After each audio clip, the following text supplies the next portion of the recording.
adalah membahas tentang perubahan akhir kata. Boleh kita katakan harokat akhir kata atau huruf akhir kata, itu yang dibahas di nahwu. Bukan awalnya, bukan tengahnya. Itu bukan urusan nahwu kalau itu. Ya. Karena kalau bahasa itu didengar dari orang Arab itu mengatakan apa? Masjid atau musjad gitu. Mu atau ma atau mi awalnya itu. Nah, itu mah dikembalikan kepada intensitas kita berinteraksi dengan buku, ya, mendengar orang Arab ngomong gitu. Tapi kalau nahwu, orang Arab sendiri pun pinter, ya, ngomong bahasa Arab tapi belum tentu tahu nahwu. Kalau nggak belajar orang Arab juga nggak tahu. Baik. Jadi mengenal akhir kata.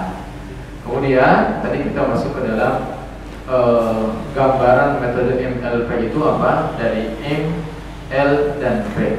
M itu modal, salah satunya adalah isim tunggal. Nah, isim tunggal contohnya apa? Banyak, Ibu. Coba Ibu sebutkan isim tunggal. Isim tunggal sebutkan. Hah? Coba bapak dulu isim tunggal sebutkan. Muhammad, masjid. Ya, gak apa-apa disebutkan dulu masjid. Terus muslim, mukmin, kafir, ya, munafik. Apa lagi? Kitab, madrasah. Itu isim tunggal. Artinya kalau kita terjemahkan, satu buah, satu ekor, satu orang, gitu ya. Kalau insanun, seorang manusia. Ustadun, seorang ustad. Rajulun, seorang laki-laki. Kitabun, sebuah buku. Kitun, seekor kucing. Gitu. Baqaratun, seekor sapi. Itu isim tunggal. Nah, isim tunggal ini kita nanti akan masukkan ke dalam L, lapak. Gimana sih cara memasukkan isim tunggal ke dalam lapak? Caranya itu baku sampai hari kiamat tuh, Pak. Bakunya insya Allah hari kiamat. Jadi Muhammad itu perubahannya begini: Muhammadun, Muhammadan, Muhammadin. Setiap isim tunggal begitu.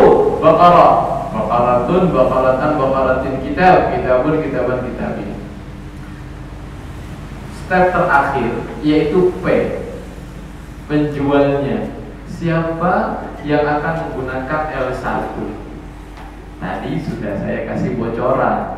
Sebetulnya ini belum masuk ke pembahasan, tapi memang saya harus kasih bocoran untuk memudahkan nanti. Udah ada gambaran. Yang menjadi P1, penjual satu itu yang akan mendagangkan L1. Karena memang sudah dicocokkan P1 harus L1, P2 harus L2, P3 harus L3. Di antara P1 itu contohnya subjek, fa'il. Fa'il dalam bahasa Arabnya Pak, fa'il. Kapan Bapak dan Ibu menemukan fa'il, pelaku kalau main itu ya? Misalkan tadi apa? Daraba Muhammad Zaid atau daraba Muhammad al-bab, pintu. Maka Muhammad ini sebagai apa? Fa'il, subjek. Karena terletak setelah kata kerja. Setiap isim yang terletak setelah kata kerja, ya, atau lihat dari maknanya, siapa yang mengerjakan itu? Oh, Muhammad yang mukul. Berarti Muhammad ini pelakunya. Nah, pelaku itu adalah P1. Kalau P1 harus gunakan L1. Kebetulan saya untuk memahamkan Bapak dan Ibu terpaksa harus mengatakan kata kebetulan. Sebelum saya nggak suka mengatakan kebetulan itu karena nggak ada sesuatu yang kebetulan, ya. Ya kan? Gitu. Ya, saya waktu dari dosen saya gitu, ya. Ya, lebih selamatnya nggak pakai kata kebetulan gitu. Kebetulan isim yang dipakainya ini Muhammad, isim tunggal, maka kita kasih L1-nya pakai dhammah, Muhammadun. Paham? Al-bab, bab itu kan dari babun, pintu, ya nggak? Isim tunggal juga. Babun, baban, babin. Nah, al-bab di sini daraba Muhammad al-bab. Al-bab ini sebagai objek. Dalam aturan bahasa Arab, objek itu masuknya P2. Kalau P2 harus pakai L2. Maka yang dipilih al-babu, al-baba, al-babi, al-baba. Jadi daraba Muhammadun al-baba. Muhammad memukul pintu. Itu MLB. Ya memang sebetulnya sudah sampai sana begitu. Karena semuanya akan mengikuti rumus itu, semuanya. Asli semuanya. Isim akan mengikuti dengan seluruh jenisnya, akan mengikuti metode itu, pola itu. Dan nanti kita akan buktikan ketika sudah masuk ke metodenya. Kemudian sebelum masuk metode MLP ini, kita harus ada dasar-dasarnya, ada basicnya dulu, Ibu. Basicnya dulu, apa basicnya itu? Di antaranya kita harus mengetahui jenis-jenis apa? Kalimat atau kalimah? Kalimat. Nah, lagi-lagi saya harus terjemahkan lagi nih. Ya, perhatikan. Iya. Kata, kalimat.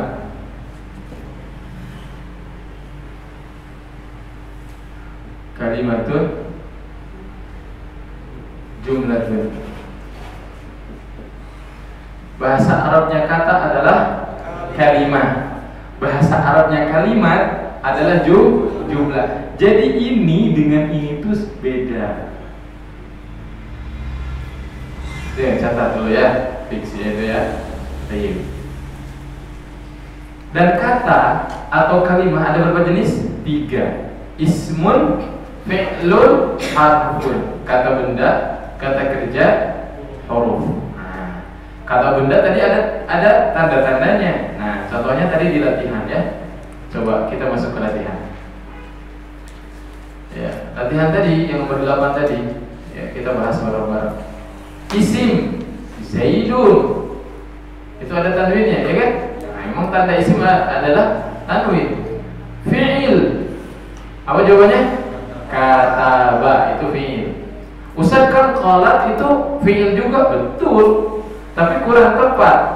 Nanti kalau kita masuk ke tak tanis, mau yang mana mau dipilih? Kalau qalat sudah terpilih, iya enggak?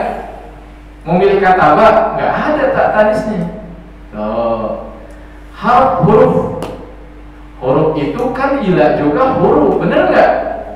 Cuma kurang tepat kalau pilih ilah. Karena nanti kita ketemu huruf jar, kita gak bakal ada pilihannya kalau ilah sudah pilih.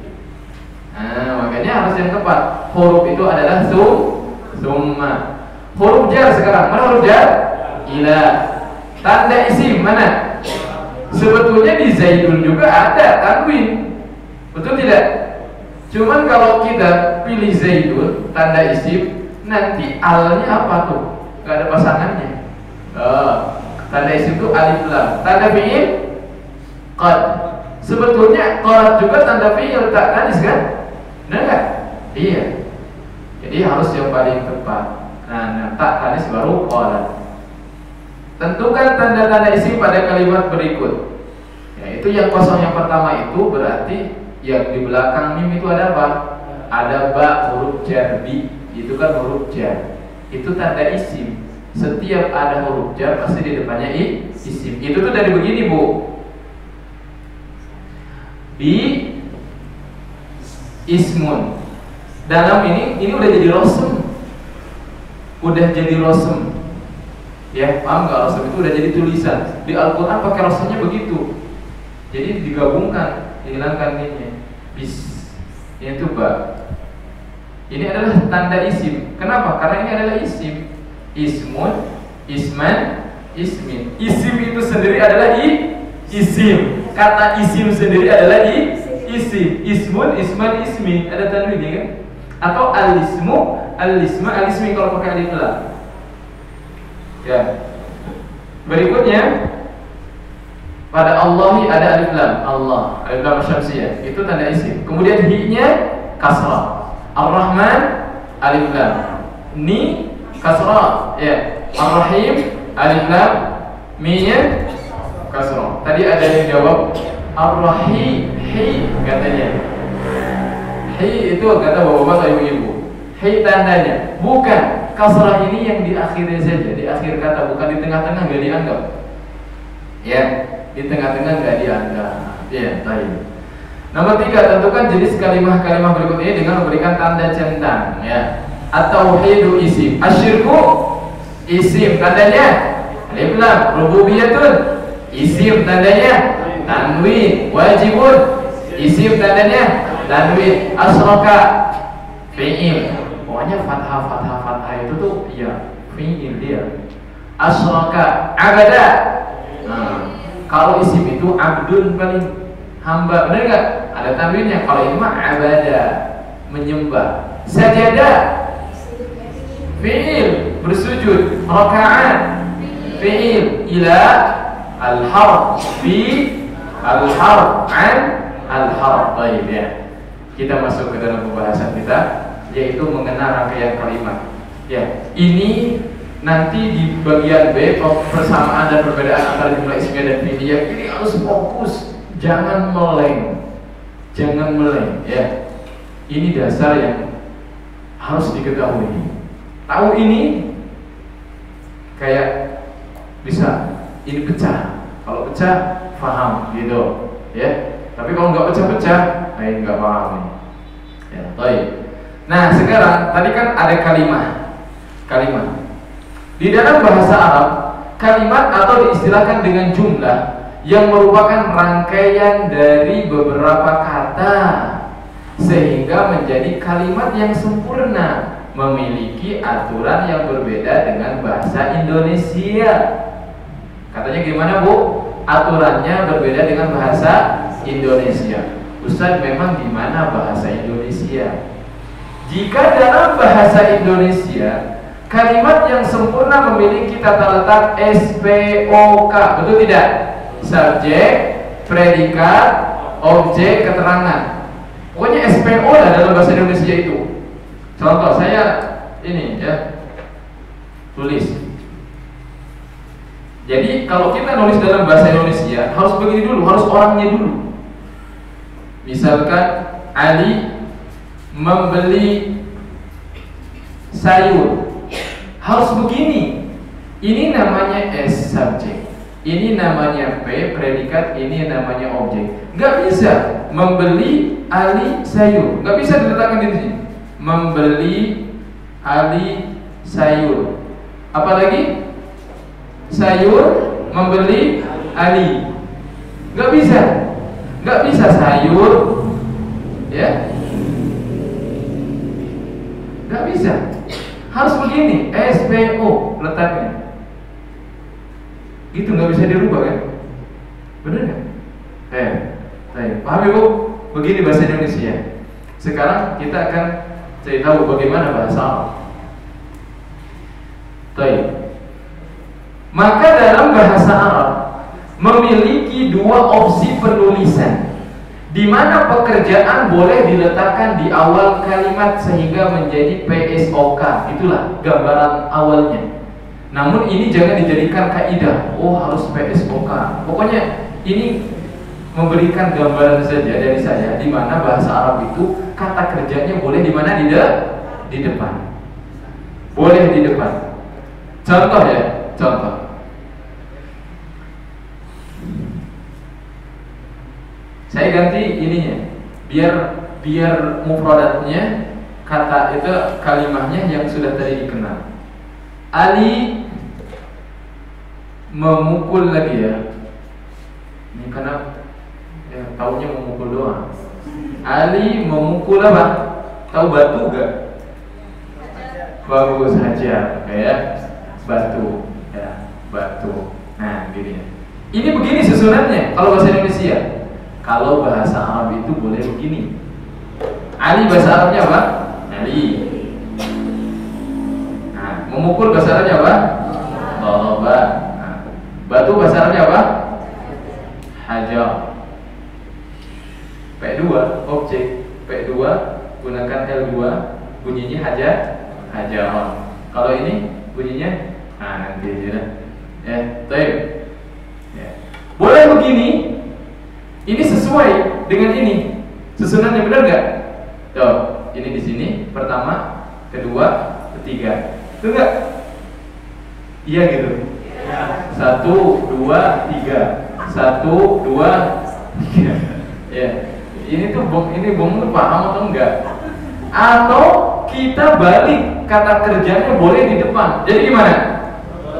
Nah, bagus ya. Doroba Ali hajar hajar. Ini bahasa Arab boleh begini. Ustaz, gimana artinya? Ali doroba hajaran, Ali memukul batu. Doroba Ali hajaran, memukul Ali batu. Salah. Kalau kita udah menerjemahkan ke dalam bahasa Indonesia, terjemahnya harus mengikuti bahasa Indonesia. Mau ini diterjemahkan gimana? Ali memukul batu. Paham? Gimana, Pak? Sebelah sini, Pak. Gimana, Pak? Mana yang enggak pahamnya? Ali memukul batu. Ini kan bahasa Indonesia, Pak. Saya tanya, boleh nggak memukul Ali batu di sini, memukulnya di sini? Hah? Nggak boleh kan? Nggak boleh. Kalau bahasa Arab, ini terjemahkan Ali taruh di sini. Oh, itu sama. Pertama kan, memukul doroba, batu hajaran di sini. Sama kan? Ini dulu, 1, 2, ini ketiga. Ini juga sama, ke 1, kedua, ketiga. Alinya ke 1. Ya kan? Sama kan, Pak? Boleh juga kata kerjanya di sini. Pertama, kan kalau bahasa Indonesia nggak bisa memukul Ali batu, kan nggak boleh kalau bahasa Indonesia. Kalau bahasa Arab ini kata kerjanya boleh di sini. Daraba Aliyun hajar hajar. Paham? Alhamdulillah. Pak, paham Pak? Nah, baik ya. Apakah sampai di sini? Enggak. Kita akan masuk ke dalam persamaan dan perbedaan. Tapi sebelumnya kita baca dulu ya. Saya perhatikan. Di sini ada pembagian jumlah. Nah, kira-kira istilahnya apa? Kalau dalam bahasa Indonesia itu SPOK udah. Subjek, predikat, objek. Udah gitu istilahnya gitu. Kalau dalam bahasa Arab itu berbeda. Di mana ada dua. Lihat di sini A, pembagian jumlah. Al-jumlatul mufidah artinya kalimat sempurna. Dalam bahasa Arab, dalam bahasa Indonesia itu kalimat sempurna. SPOK kalimat sempurna bukan? Kalimat sempurna. Bahasa Arab juga harus sempurna kalimat itu. Nggak bisa Ali terus diem. Apain sih Ali? Itu berarti belum sempurna. Memukul. Kita mau memukul dong. Apa maksudnya? Sama, bahasa Arab juga harus sempurna. Yang sempurna ini ada dua. Ismiyah, fi'liyah. Nah, ismiyah itu apa? Lihat ke bawah. Berdasarkan bagian di atas maka jumlah kalimat, jumlah atau kalimat di dalam bahasa Arab terbagi dua. Ismiyah, yaitu kalimat sempurna yang diawali dengan isim atau kata benda. Kira-kira yang ismiyah itu ini yang ke satu atau yang kedua? Enggak ada. Ismiyah ini ada Aliyun daraba hajaran, daraba Aliyun hajaran. Yang ismiyah yang mana?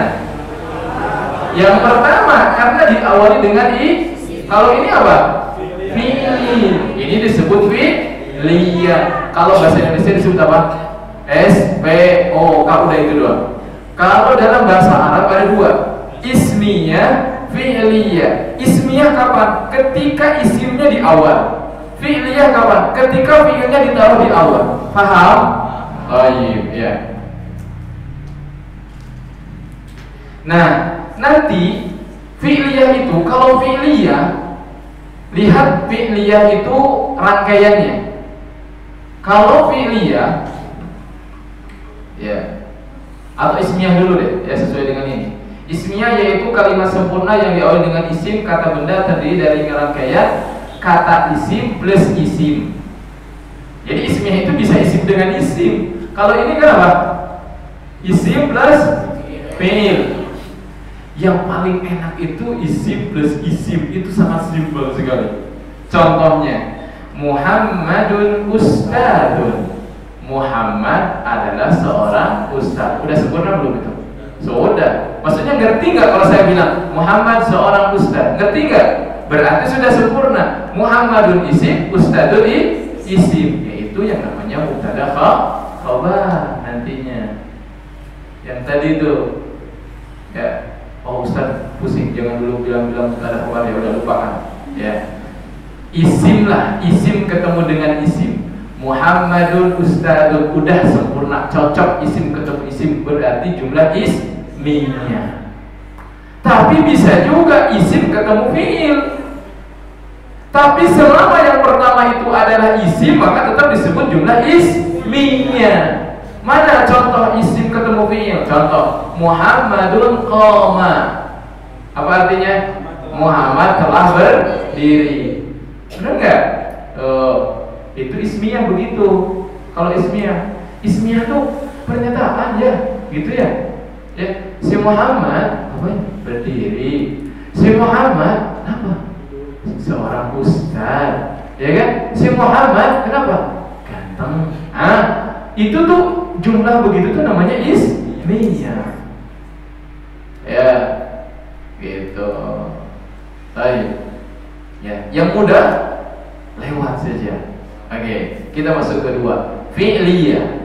Fi'liyah apa? Yaitu kalimat yang diawali dengan fi'il dalam kurung kata kerja, terdiri dari rangkaian kata fi'il plus isim.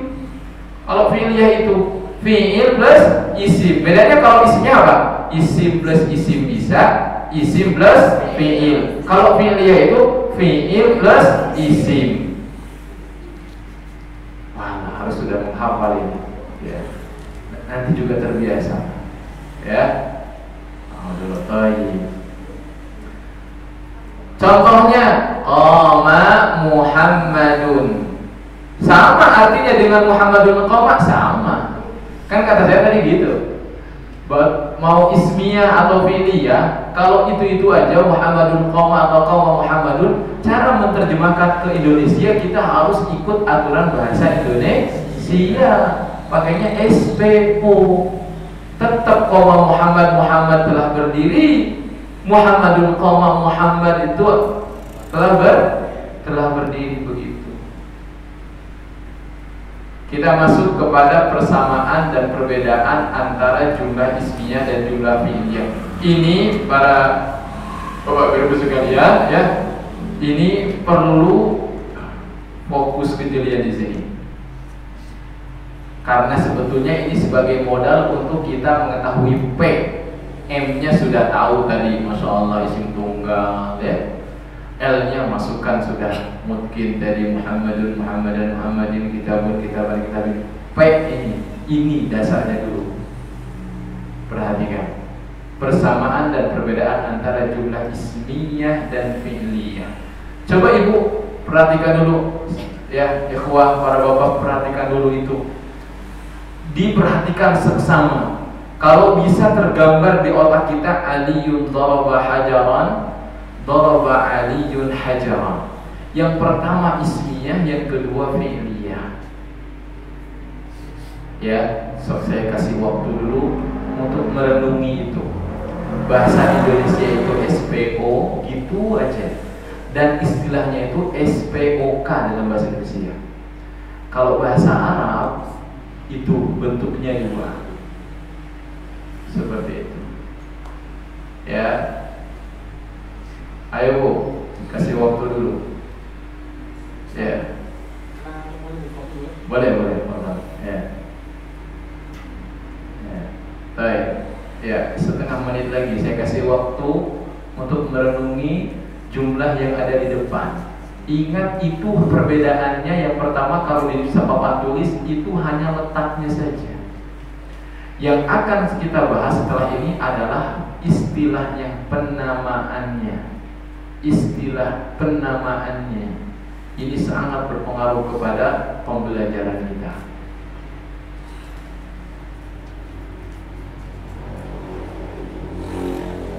Oke, ya. Masuk B, persamaan dan perbedaan antara jumlah ismiyah dan fi'liyah. Ketika seseorang, saya berbicara sembari dipahami ya, saya akan pelan-pelan.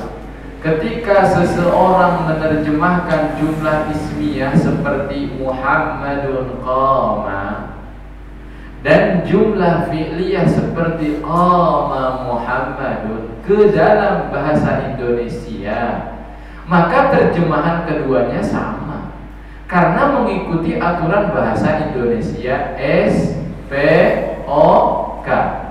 Lebih jelasnya sebagai berikut deh. Coba perhatikan. Muhammadun qama. Muhammad telah berdiri, saya terjemahkan kan. Di bawah Muhammad itu S. Artinya apa? Pelaku ya, subjek, itu dasarnya dulu. Kemudian komanya P kan?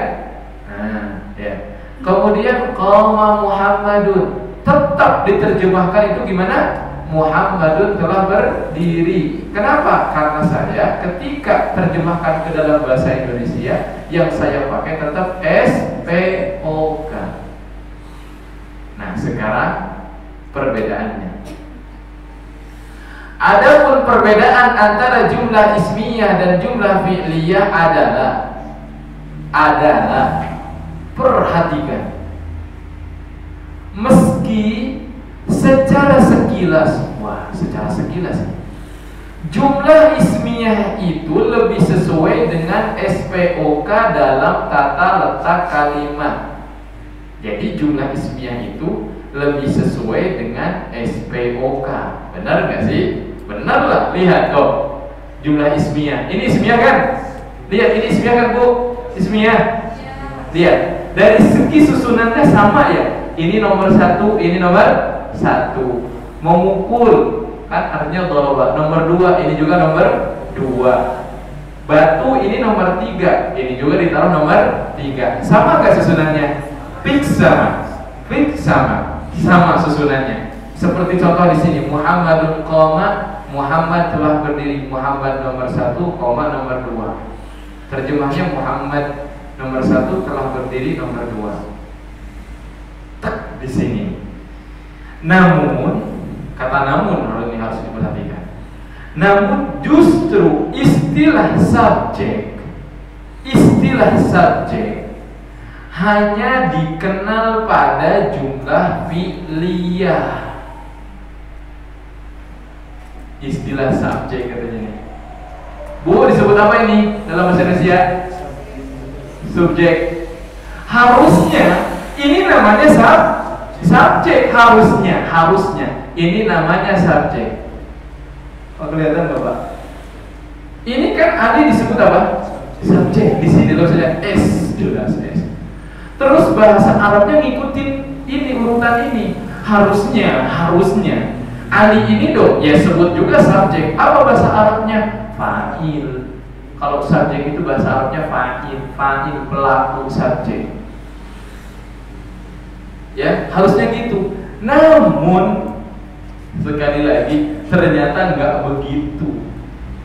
Ini tuh cuma ngikutin dari tata letaknya saja.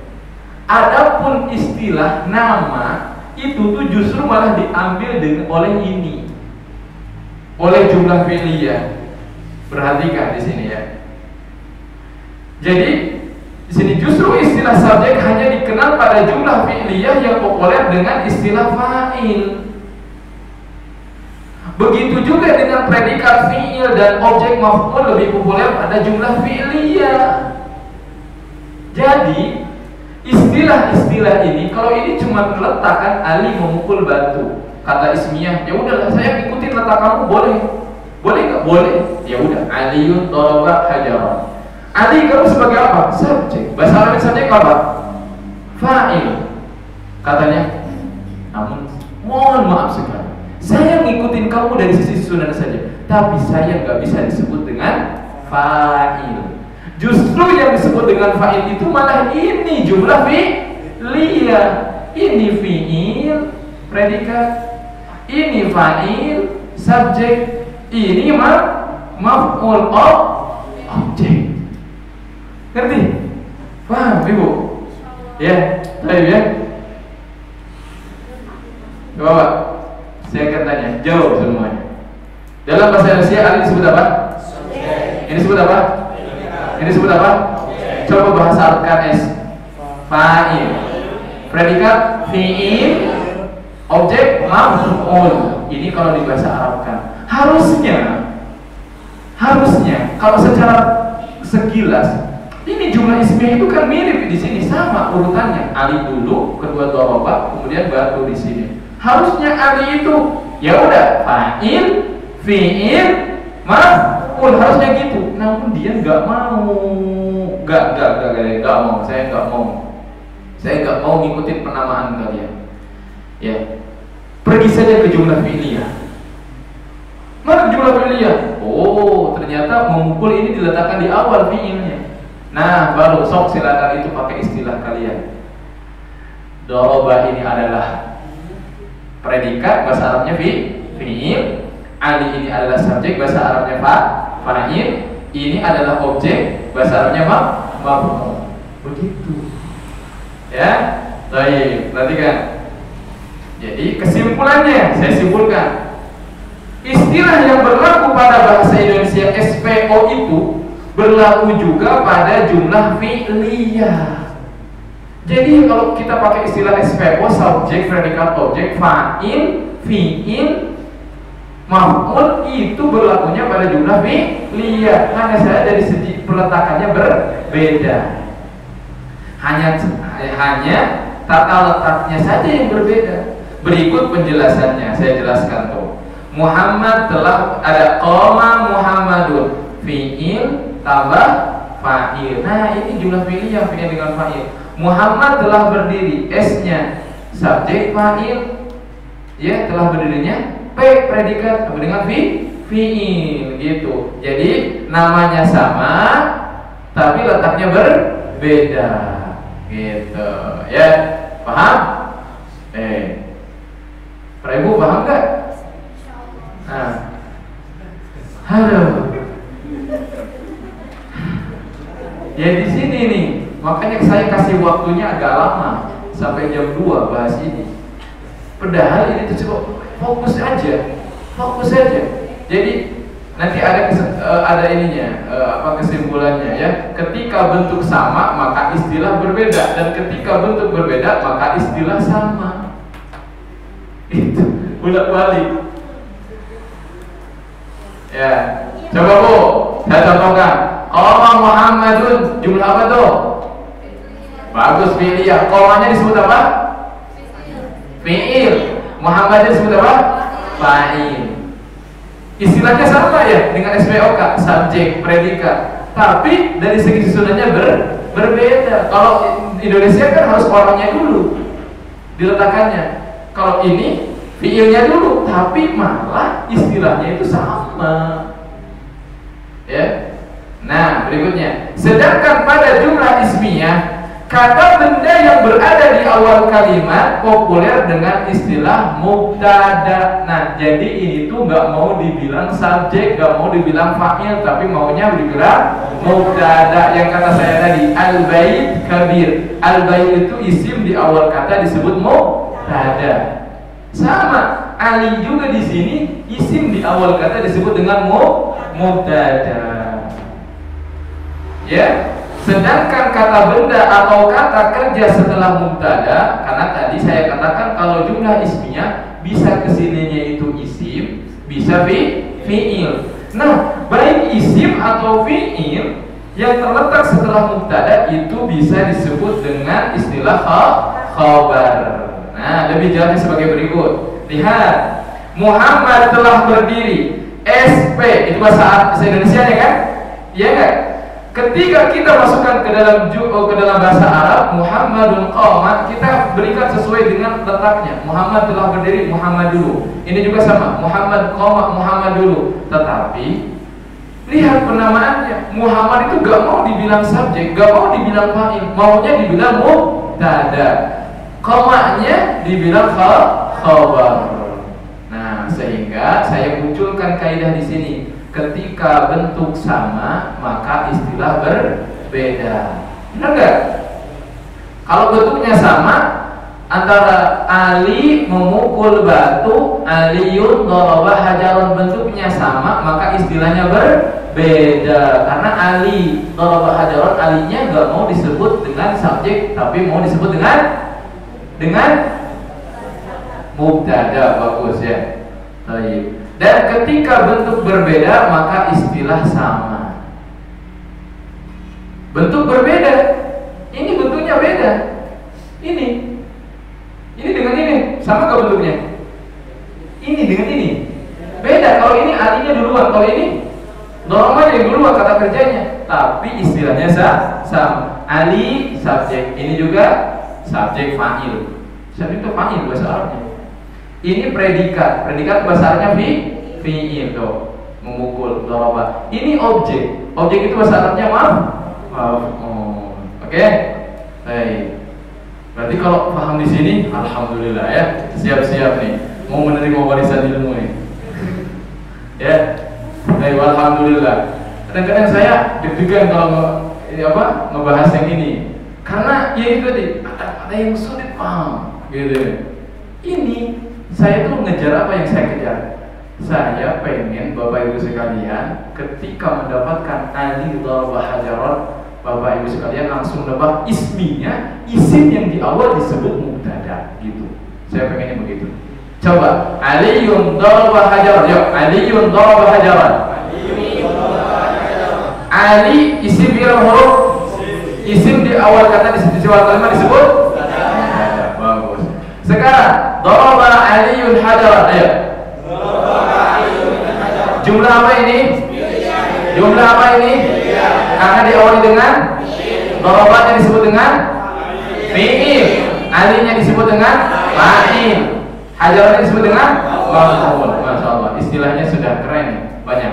Mubtada, khabar, fa'il, fi'il, maf'ul. Ya alhamdulillah. Ini harus mutqin. Istilah ini harus ada di benak kita. Saya sekarang daurah hari ini saya sudah mengenal mubtada, khabar, fi'il, fa'il, maf'ul.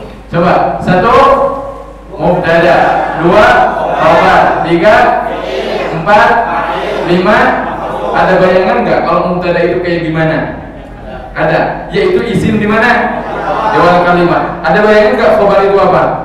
Yaitu kata yang menyempurnakan bukan menyempurnakan isim, menyempurnakan mubtada. Ada bayangan nggak fi'il itu apa? Kata kerja. Pokoknya kata kerja. Jumlah fi'liyah di awal, fi'ilnya di awal. Kalau fa'il pelaku pekerjaan. Kalau fa'il letaknya harus wajib setelah fi'il. Ini harus setelah ini. Kalau ini dikedepankan bukan fa'il lagi, namanya bagus. Nah itu kadang-kadang sudah 10 pertemuan masih bingung. Ini bingungnya di sini. Ini kalau di sini fa'il namanya. Kalau masuk ke sini balikin namanya mubtada, ke sini jadi khabar. Ya, ini fa'il, ini fi'il, ini maf'ul. Kalau maf'ul lihat dari makna saja. Itu selama dia jadi objek, kalau objek itu pasti ada pekerjaan, benar nggak? Benar nggak? Iya. Kalau mau mukul pasti ada yang dipukul kan? Kalau melihat pasti ada yang melihat kan? Iya. Kalau minum pasti ada yang diminum kan? Nah, yang di itu adalah maf'ul, objek. Ya. Silakan latihan. Langsung bisa nih. Terlewat sudah saja. Ya. Insyaallah mudah. Ya, kita akan masuk ke dalam bab berikutnya, yaitu sub yang kelima tentang bukan metode ML bukan ya. Afwan. Di sini 9 jenis kata yang dapat berubah ya. Baik. Tapi ini sudah masuk ke dalam langkah pertama. Alangkah baiknya kita baca dulu sub yang kelimanya. Baik, nomor halaman 14. Metode MLM modal lapang dan menjual. Di antara kendala yang umum didapatkan oleh para pelajar pemula nahwu, khususnya non-Arab, adalah memahami istilah-istilah yang berlaku pada ilmu nahwu itu sendiri. Ya, jadi istilah apa mubtada, khabar, fa'il, ini marfu, mansub, majrur, fa'il, naibul fa'il, isim kana, khabar inna.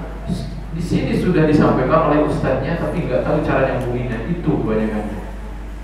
Lama berbulan-bulan, udah setahun belajar nahwu, tapi nggak tahu mubtada khabar itu yang kayak gimana. Terus harokatnya seperti apa? Masya Allah, ya. Ini dibuktikan kalau metodenya benar, belajarnya, ya, yang 1 tahun bisa dikalahkan hanya dengan 1 hari. Serius. Dan itu kata para ulama begitu. Nah, ketika seseorang mendapatkan metode yang bagus dalam hal apapun, belajar apapun, ya, saya ini begitu. Dan guru yang tepat, maka guru ini akan memperpendek jarak yang ditempuh dalam belajar ilmu. Atau paling tidak harus dengan guru, jangan sendirian itu. Ya, itu pesannya. Gitu. Sehingga tidak heran orang yang belajar 10 tahun bisa dikalahkan dengan orang yang belajar 2 tahun secara sistematis. Ya. Atau antum ikut kajian tapi gak jelas, gak pernah bawa buku, udah 10 tahun kajiannya, gak pernah bawa buku, gak pernah bawa catatan, gak pernah ini, kamu udah 10 tahun. Ya, antum masukin anak pondok, anak antum ke pondok 2 tahun, pulang ke rumah antum udah kalah nahwunya. Kenapa? Karena sistematis belajarnya. Ya, seperti itu. Baik. Jadi pertama adalah istilah yang bingung-bingungkan, ya, banyak sekali istilah. Namun begini, nanti saya minta kalau memang bisa sedikit-sedikit kan sebetulnya L1 itu ada istilahnya dalam bahasa Arab, itu ada. Hanya saja saya istilahkan dengan L1, lapak 1. Kalau memang berat untuk menghafal, ya udah. Yang penting kan bisa, ya kan? Gak perlu ada istilah-istilah ini, itu nanti nyusul gitu ya. Tapi kalau bisa menggabungkan antara misalkan P1 ini ya maksudnya, L1 ini, nah itu lebih baik ya. Kemudian sulitnya memahami i'rab. I'rab itu mubtada'un marfu'un wa 'alamatu raf'ihi, itu yang begitu ya. Susah gitu ya. Seperti itu jika belajarnya kurang disiplin, ya, banyak faktornya ya. I'rab adalah perubahan akhir sebuah kalimat. Nah, jadi kan sudah mulai nyambung saya baca gitu. I'rab adalah perubahan akhir sebuah kalimat. Ya kayak tadi Muhammad kadang-kadang jadi Muhammadun, kadang-kadang jadi Muhammadan. Kalau sedang jadi subjek dia bunyinya Muhammadun. Kalau sedang jadi objek bunyinya dengan Muhammadan. Nah, gitu. Ini kenapa? Disebabkan faktor tertentu yang merubahnya. Baik perubahan itu terlihat atau tidak, sehingga hal ini berdampak pada sulitnya memahami materi. Sebagai contoh, apabila proses belajar hanya mengikuti alur materi yang ada pada buku nahwu yang notabene ditulis dalam bahasa Arab, maka siswa akan dituntut memahami dari mulai 4 bentuk perubahan akhir kalimat, yaitu rafa, nasab, khafad, jazm. Nah, dalam jurumiyah begitu, ya. Ada rafa, nasab, khafad, jazm. Kemudian setiap bentuk, nah, saya nggak ngerti saya, ya emang pasti gak ngerti. Kan saya bilang pasti gak ngerti. Begini cara nanti kalau Bapak Ibu sekarang kalau belajar di jurumnya atau apa akan dituntut ke sini. Gak ngerti Ustaz? Ya emang gak ngerti, ya. Ini bisa dimengerti bagi orang yang sudah ngerti. Ya, baik. Lihat ya. Akan dituntut kepada mulai bentuk perubahan akhir kalimat, yaitu rafa, nasab, khafad, jazm. Ya. Kemudian setiap bentuk memiliki beberapa tanda dan setiap tanda berlaku pada beberapa jenis isim atau fi'il. Ya, contoh perubahan pertama yakni rafa memiliki beberapa tanda seperti dhammah, alif, wawu dan nun. Kalau saya kan mulainya dari dari jenis isimnya dimasukkan ke lapak, baru nanti kita tinggal cari tahu siapa yang gunakan lapak ke satu. Fa'il, khobar, mubtada. Kalau ini enggak. Kalau ini belajar tanda dan dindutnya itu yang dihafalnya. Contoh gini, sini tuh, ya. Lapak pertama, rofa namanya. Lapak pertama itu ditandai dengan dhammah, sini deh, alif, wawu, nun. Nah, bingung, dhammah, alif, wawu, nun harus dihafal. Lapak pertama itu tandanya dhammah, alif, wawu, nun. Kemudian sedangkan dhammah berlaku sebagai tanda rafa untuk beberapa jenis isim dan fi'il. Dhammah itu adalah diantaranya untuk jenis mufrad, jamak taksir, jamak muannas salim, fi'il mudhari. Asli saya sendiri ngejelasinnya bingung. Ya. Tanda dulu, lapak 1 itu 4 tanda katanya. no, apa rom, domah, alif, waw, nun. Yang domah ini memiliki anak. Siapa saja yang pakai domah? Isim tunggal, jamak mudzakkar, jamak taksir, ya, fi'il mudhari langsung loncat ke fi'il. Belum apa-apa udah langsung terobos i'rab fi'il. Wah, itu kan jauh sekali. Kalau saya udah ini pada bab 2 dibagi 2 sama saya. Ya, tuh. Nanti ketika kita bahas isim mufrad, nanti di lafaz kedua pun akan sama, ketemu lagi seperti itu. Ya, jadi jangan dibayangkan. Kalau dibayangkan bingung memang, ya kan? Bingung. Ini memang jangan dibayangkan. Ini tuh belajarnya 3 tahun minimal. Terus gini, terus fokus di pondok, gak keluar pondok, ya kan? Ya kan? Pulangnya 6 bulan sekali, tiap hari belajar nahwunya, ditambah lagi pelajaran ekstrakurikuler di luar, baru bisa. Itu yang saya rasakan. Kenapa? Iya, metodenya begitu.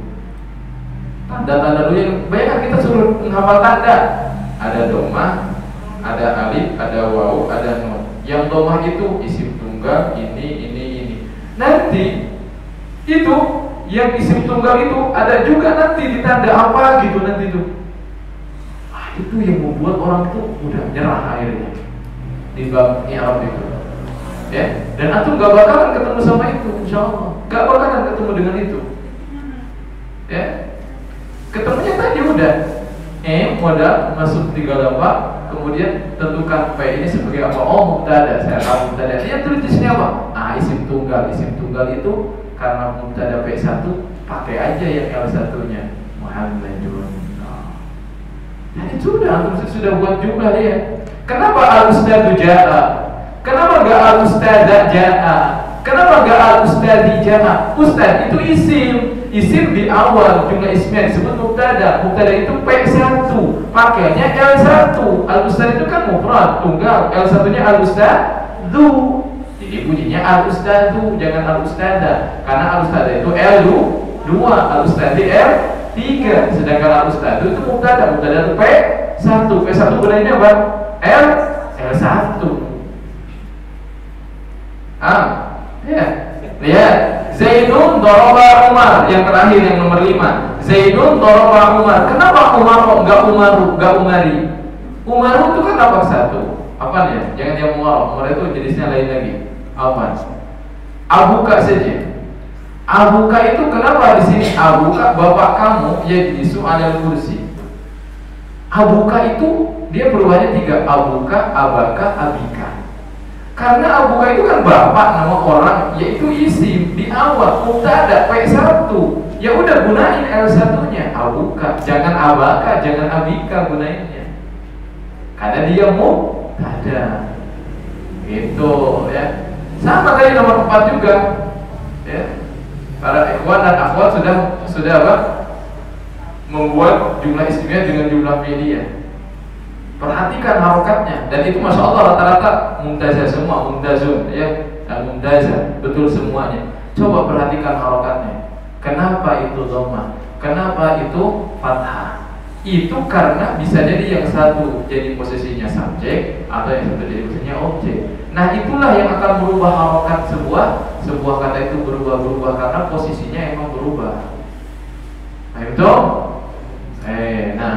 baik. Lanjut saja ya. Sedangkan pada metode MLP nomor 14, siswa akan diperkenalkan dengan jenis-jenis kalimat yang menerima perubahan dan kalimat yang tidak bisa berubah yang kami silakan dengan modal. Ini modal.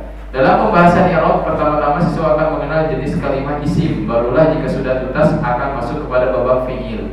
Nanti dalam i'rab perubahan itu satu-satu isim dulu semuanya, baru kita fi'il. Nomor 3, siswa akan mengenal perubahan setiap jenis kalimat dalam 3 perubahan i'rab, disebut dengan lafaz, yang kami silakan dengan lafaz. Jadi modal itu setiap modal masukkan ke dalam 3 lafaz. Nomor 4, siswa akan mengenal pemeran ini penjual ya. Siswa akan mengenal pemeran perubahan pada setiap lafaznya yang kami silakan dengan penjual. Nomor 5, siswa secara otomatis mampu mengi'rab kalimat setelah mengetahui PLM. Jadi sekalimat itu PLM. Kenapa Ustaz gak MLP? MLP itu cara belajarnya. Nanti kalau mau i'rab PLN gitu ya. Kalau kita awalnya kita pahami dulu modalnya dulu, jenis isimnya ya, masukkan ke dalam 3 lapak, baru tahu P-nya, penjualnya. Ketika sudah jadi ketika kita ingin i'rab itu di apa? Dibedah. Kayak misalkan tadi al-ustadu ja'a, al-ustadu mubtada'un marfu'un wa 'alamatu raf'ihi dhammatun li'annahu ismun mufradun. Itu beres sudah, namun itu sampai sana i'rab. Kalau orang udah bisa i'rab udah selesai. Baik lagi ya. Kalau sudah bisa i'rab. Nah, itu nanti PLM, bukan MLP, PLM urutannya. Gitu. Jadi kelebihan metode ini adalah bersifat praktis sehingga langsung menyasar pada jenis-jenis kalimat dengan perubahan-perubahan yang langsung nampak dan mudah dihafal serta disajikan dengan lugas dan bahasa Indonesia dengan tanpa menghilangkan istilah-istilah semula dalam bahasa Arab yang akan lebih memudahkan untuk para pelajar non Arab insyaallah. Jadi saya menulis buku ini ya nanti gak perlu menghafal tanda-tanda, hafal cangkem saja. Misalkan Muhammad, Muhammadun, Muhammadan, Muhammadin. Kitab, ayo. Kitabun, kitaban, kitabin. Qalam, qalamun, qalaman, qalamin. Musliman, muslimatun, muslimatan, muslimatin. Jadi nggak usah, yang bisa ditulis dengan tanda. Nanti saja tanda. Pokoknya harus hafal dulu itu. Hafal cangkem istilah kita gitu ya.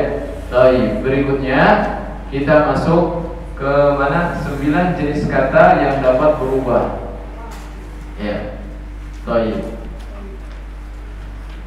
Perhatikan, itu halaman 16. Halaman 16. Jadi sampai 15.30 masih lama insyaallah ya. Baik.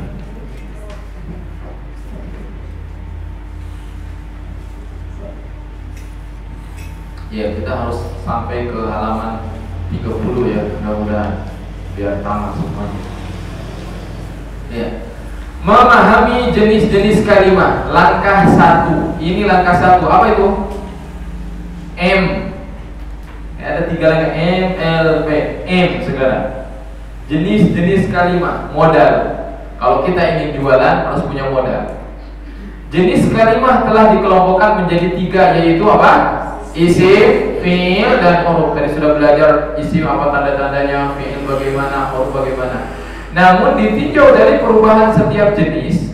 Kalau tadi adalah ditinjau dari kalimat itu ada berapa jenis? 3, isim, fi'il, dan huruf. Kemudian setiap isim, fi'il, dan huruf itu juga ditinjau lagi, dikelompokkan dari sisi perubahannya menjadi 2, yaitu ada yang mu'rab, saya katakan untung, dan ada yang mabni, saya katakan rugi. Contoh, Muhammad itu untung apa rugi? Untung, karena bisa berubah. Ayo berubahnya gimana? Muhammadun, Muhammadan, Muhammadan. Huwa itu isim dhamir, kata ganti. Bisa berubah tidak? Berarti dia buntung, berarti dia rugi. Ya, ada yang untung, ada yang rugi. Jadi kalau kita jualan yang untung saja. Makanya di nahwu itu kita akan bahas isim yang mu'rab saja. Yang untung atau yang rugi kita taruh dulu lah. Jangan dibawa ke pasar ini, nggak ngapain ya. Udah taruh aja dulu nih. Kayak huwa, ana, hiya, anta. Kalau saya bisa jadi anti sama anti kan beda mananya, iya kan? Kalau Muhammadun dengan Muhammadan beda kan mananya? Sama, beda akhirannya aja. Beda akhir harokat saja, gak berubah mana loh itu. Kecuali kalau sudah disusunan akan berubah mananya. Ini jadi subjek, ini dari jadi objek. Ya, baik. Kecuali huruf semuanya berstatus mabni. Jadi, iwah sekalian, kalau isim dan fi'il itu ada yang mu'rab, ada yang mabni, ada yang untung, ada yang rugi. Tapi kalau huruf semuanya statusnya mabni, huruf itu nggak bisa berubah. Kalau wa udah wa, nggak bisa wu, nggak bisa wi. Fa itu fa, summa itu nggak summi, nggak sumu, ya. Kemudian ila nggak ilu, ya nggak an jadi anu, ani, nggak begitu. Huruf itu terus aja begitu, huruf itu, setak huruf itu, udah. Nggak ada yang bisa berubah huruf itu. Perhatikan, lihat isim fi'il, saya kasih bagian ada yang mu'rab, ada yang mabni, dua-duanya. Mu'rab adalah kalimat yang berubah keadaan akhirnya disebabkan ada faktor yang berubahnya. Contoh, lihat, qama rajulan, qama rajulun, jumlah apa itu? Bagus, fi'liyah. Fi'ilnya mana? Rajulunnya sebagai apa namanya? Fa'il. Ya, jangan ada yang jawab lagi. Isim, tahu isim. Isim udah tahu tandanya. Kita udah levelnya nikah lagi. Itu posisinya sebagai apa? Ya, ya. Ini sering loh. Udah lama juga. Isim lagi. Ini qawma rajul itu fi'liyah, qawmanya fi'il, rajulnya fa'il. Lihat rajulun. Pakai apa? Dom. Kalau saya tanya karena apa? Ya karena dia sebagai fa'il. Fa'il itu P1 harus menggunakan R1. Makanya bunyinya rajulun. Coba panahnya geser. Ra'aitu rajulan. Aku melihat seorang laki-laki. Seorang laki-laki ini menjadi apa? Objek, maf'ul. Alah, bahasa Indonesia gampang. Ya, saya melihat seorang laki-laki. Seorang laki-laki jadi apa? Oh, objek yang dilihat. Yang melihat siapa? Saya. Perbuatannya apa? Melihat. Yang dilihatnya apa? Laki-laki. Objek itu P berapa? P2. Berarti gunakan L berapa? L2. Rajulun L2 nya. Makanya di sini roh itu begitu. Sekarang marartu bi rajulin. Saya melewati seorang laki-laki gitu. Di bahasa Arabnya harus pakai bi. Kalau lewat itu pakai bi. Marartu bi. Bi itu huruf apa? Huruf jar. Huruf jar bi itu. Huruf jar itu ini sudah, kalau tadi kita baru bahas P1, P2, saya nambah P3. Huruf jar itu adalah salah satu yang akan menjadikan isi menjadi P3. Huruf jar. Dan insya Allah lebih sedikit. Yang P3 itu, yang P2 yang banyak itu. Sangat banyak sekali. Ya, gak bisa saya sampaikan semuanya. Yang penting paham pokoknya aja. Di daurah ini saya gak bisa saya sampaikan semuanya. Banyak, ya. Kalau yang P3 itu gampang. Yaitu apa? Isim yang kemasukan huruf jar itu dia P3. Ya. Lihat saja. Rajulun, rajulan. Ketika ada bi, bunyinya bi rajulin. Karena apa? Isim yang dimasukkan huruf jar itu P3. P3 berarti gunakan L3. Bunyinya bi rajulin. Ya, alhamdulillah. Lihat yang mabni. Mabni adalah kalimat yang tidak mengalami perubahan keadaan akhir, ya, meskipun terdapat faktor yang merubahnya. Ini juga salah saya di sini, ya. Satu malah ada ini ke spasi itu, ya. Baik, itu salah itu. Harusnya ada. Lihat, perhatikan, ya. Ikhwah wa akhwat, perhatikan. Hada isim bukan? Isim bukan? Isim di awal disebut apa? Harusnya mubtada apa keberapa? P1 pakainya L berapa? Tapi tetap saja dia tuh nggak mengenal L1 L2, hada saja. Hada kitabun. Ya. Ra'aitu, saya melihat hada, aku melihat ini. Harusnya ini tuh yang dilihat maf'ul P2. Tapi dia nggak mau berubah. Ra'aitu hada. Marartu bihada, aku lewati ini. Tetap aja hada. Karena itu adalah isim yang buntung, mabni, gak bisa berubah. Paham? Makanya kita ngebahasnya isim-isim yang bisa berubah. Baik. Isim mu'rab adalah isim yang akan menjadi fokus pembahasan metode MLP dikarenakan berkaitan dengan perubahan keadaan akhir kalimat. Perlu diketahui bahwa sebanyak apapun kosakata maka tidak akan keluar dari jenis-jenis kalimat berikut ini. Ya, jadi saya katakan bermiliar kata pun tetap saja yang namanya isim yang bisa berubah ini hanya dikelompokkan ke dalam 9 saja. 8 atau 9? 9. Ayo kita bahas satu-satu.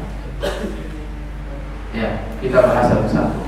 Nanti kita akan perdalam ini di pembahasan L lapak. Jadi jangan khawatir, ya. Ini ayat kita sekilas saja. Baik. Nomor 1 isim mufrad. Isim mufrad yaitu isim yang menunjukkan kepada satu orang atau buah atau ekor. Contoh rajulun, satu orang laki-laki, kitabun, satu buah buku, ghanamun, satu ekor kambing. Ini apa bahasa Arabnya? Satu qalamun. Qalamun berarti ini apa? Satu buah. Ini apa jenisnya? Isim mufrad. Apalagi ini? Ya, ini mufradnya begini, ya. Ya, talibun, ustadun, masjidun, itu mufrad semuanya. Satu buah, satu ekor, satu orang. Umar, Zaid, Hamzah, Ali, Muhammad, apalagi nama orang. Antum ini nama orang itu mufrad semuanya. Ya, mufrad satu orang. Nah, baik, itu ya, ya. Sekarang sudah ada, tadi sudah ada maklumat tambahan. Antum sudah tahu tuh cara masukkan ke dalam 3 lafaz. Alhamdulillah. Ya, ini saya nggak masukkan dulu. Ini kita bahas dulu 9 jenis isim yang bisa berubah. Yang kedua, isim mutsanna, yaitu isim yang menunjukkan kepada kepada dua orang atau 2 buah, ya, atau ekor atau 2 ekor. Caranya gimana? Dengan dengan penambahan alif dan nun atau ya dan nun. Alif dan nun atau ya dan nun dari bentuk mufradnya. Contoh, ya, tadi kan rajulun menjadi apa? Rajulani, 2 orang laki-laki. Ya, kitabun jadi kitabani, ghanamun jadi ghanamani. Ya. Waduh, saya nggak kasih contoh di sini. Harusnya saya kasih. Apa ya? Sengaja saya nggak kasih contoh biar nggak memusingkan. Ini sebetulnya yang saya contohkan itu L1 semuanya. Paham? Ya. Kata Ustaz ini ada penambahan nun atau apa? Alif dan nun atau ya dan nun. Mana ya dan nunnya? Nanti. Itu sebetulnya L2. Nanti ketika dilafalkan akan tahu mutsanna itu bisa berubah jadi nun, jadi ya dan nun. Ya, jadi ini perubahannya dulu. Isim mutsanna caranya gimana? Yang pertamanya caranya tambah alif dan nun. Ya, kita latihan. Mu'minun, muslimun, muslimatun, bagus. Mu'minatun, masjidun, kitabun, rajulun, ustadun, ustadani, jangan hilangkan yang lainnya, ya. Tambah alif dan nun. Ustadatun, bagus. Talibun, sa'atun, ayo, apa lagi? Qalamun, abun, abawan, ya. Umun aja. Ummun, ummani, 2 ibu, ya. Baitun, madrasatun, aliyun, aliyani. Ayo jangan ragu, nambah alif dan nun, ya. Ma'un, ma'ani, nafidatun, nafidatani. Apa lagi, ya? Ada mimsahatun, ini mirwahatun, lampu, misbahun, langit-langit, saqafun, bagus, ya. Baik, sa'atun, taqiyatun, yadun, makanya liyadani. Benar gak? Pernah ngapal gak? li yadani, aku punya dua tangan. Kalau satu tangan li yadun, dua tangan li yadani. Rijlun, kaki, rijlani. Ra'sun, kepala, ra'sani. Udunun, udunani. Famun, famani. Ya, anfun, anfani. Gigi, sinnun, sinnani. Paham? Itu jenis kedua. Ingat, mufrad, mutsanna. Oke. Nomor 3, jamak mudzakkar salim. Jamak itu plural, ya. Yang lebih dari 2 itu namanya jamak. 3 ke atas itu jamak.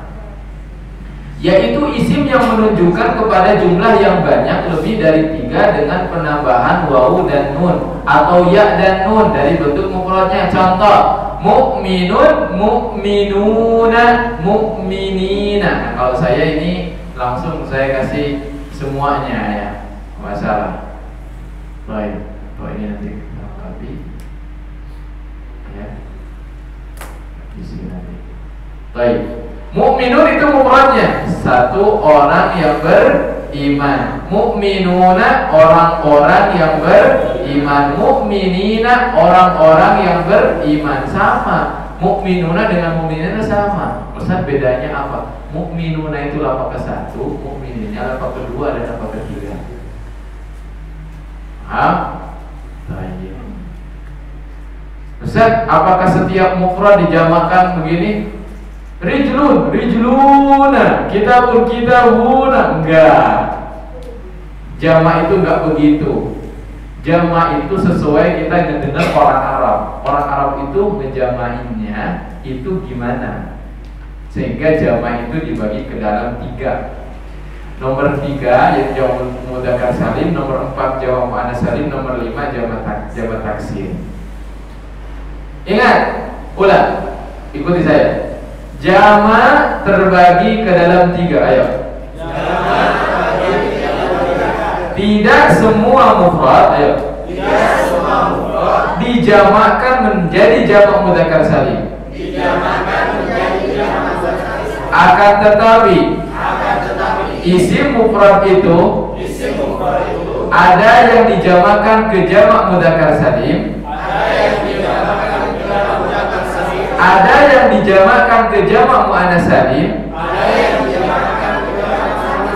ada yang dijamakkan ke jamak taksir. Sehingga jamak mudzakkar salim dan jamak muannats salim serta jamak taksir itu merupakan 3 jenis yang berbeda. Sehingga jamak mudzakkar salim dan jamak muannats salim dan jamak taksir merupakan 3 jenis yang berbeda. Oh, udah pintar, alhamdulillah ya. 5 tuh ya. Ayo kita siap ke jamak muannats salim. Jamak muannats salim mudah sebetulnya, yaitu isim yang menunjukkan kepada jumlah yang banyak lebih dari 3 dengan penambahan alif dan ta dari bentuk mufradnya. Kalau tadi wawu dan nun atau iya dan nun, sekarang alif dan ta. Kata saya jangan dipusingkan dengan wawu nunnya, langsung saja ke bentuknya saja yang dihafal. Jamak itu apa? Jamak itu jamak lebih dari 2. Muannats itu apa? Perempuan. Salim itu selamat. Jamak itu jamak, mudzakkar itu laki-laki, salim itu selamat. Kalau jamak mudzakkar salim itu adalah jamaknya dari mufrad yang untuk laki-laki. Mukminun itu kan laki-laki beriman, benar? Kalau orang perempuan beriman, mukminatun. Nah, itu cara jamaknya beda. Kalau jamak yang mudzakkar, zakar tahu? Mudzakkar ya, itu ke jamak mudzakkar salim. Kalau yang muannats perempuan dimuannaskan menjadi jamak muannats salim, caranya beda. Kalau yang mudzakkar mukminun mukminuna, kalau yang ini mah muslimatun atau mukminatun muslimatun tambah alif. Ya, atau muslimatin. Ini perubahannya. Muslimatun, muslimatun, muslimatin. Saya akan kasih kenapa disebut dengan salim. Salim itu secara bahasa adalah selamat. Ini akan mempermudah kita memahami jamak yang ketiga, yaitu jamak taksir. Jamak salim itu, ya, jamak salim itu, lihat, muslimatun atau muslimun atau muslimun. Muslimatun, ini muslimun. Dia selamat ininya. Nih sampai sini itu nggak ada perubahan apa-apa, selamat. Kalau kalimah tidak dirubah, itu dia berarti selamat, alhamdulillah, nggak ada yang merubah saya. Cuman ditambah doang. Muslimatun, ini tetap mim do, sin do, li do, ya, mim lagi sama muslimatun. Cuma ditambah alif dan ta, muslimatun. Makanya jamak lebih dari dua. Mu'annas perempuan, karena kan perempuan ini kan salim, selamat dari perubahan. Sama jamak mudzakkar salim juga, jamak lebih dari dua. Mudzakkar untuk laki-laki, salim selamat, artinya harokatnya tidak ada yang dirubah, cuma ditambah doang. Musli, kan kalau ukurannya mun, ini enggak hapus tanwinnya, tambah wawu dan nun, selamat ya, alhamdulillah. Paham tidak? Nah, jamak taksir itu taksir ini, kalau saya ini pecah enggak? Ya insya Allah belum tentu. Ya, jika pecah, ya kan? Ini pecah, berantakan kan? Susah kan dibuat kayak gini lagi? Lihat jamak taksir, yaitu isim yang menunjukkan kepada jumlah yang banyak, lebih dari 3, dengan perubahan dari bentuk mufradnya. Dia diacak-acak, kasihan. Makanya taksir itu pecah. Kasara yukassiru taksir, pecah. Kasih arti pecah, jamak yang pecah dari mufradnya, kasihan, diobrak-abrik. Contohnya kitabun, asalnya kafnya kasrah, tak fathah, ada alifnya, baru hun. Itu adalah satu buah buku. Ketika dimutsannakan kita bani kan, pas jamaknya dia dipecah, kafnya jadi ku, taknya jadi tu, alifnya dibuang, udah dia nggak selamat ya. Paham? Ustaz, gimana caranya tahu? Ya pokoknya harus banyak dengar. Nanti jangan sembarangan gitu, jangan sok tahu, asal menjamakkan, enggak.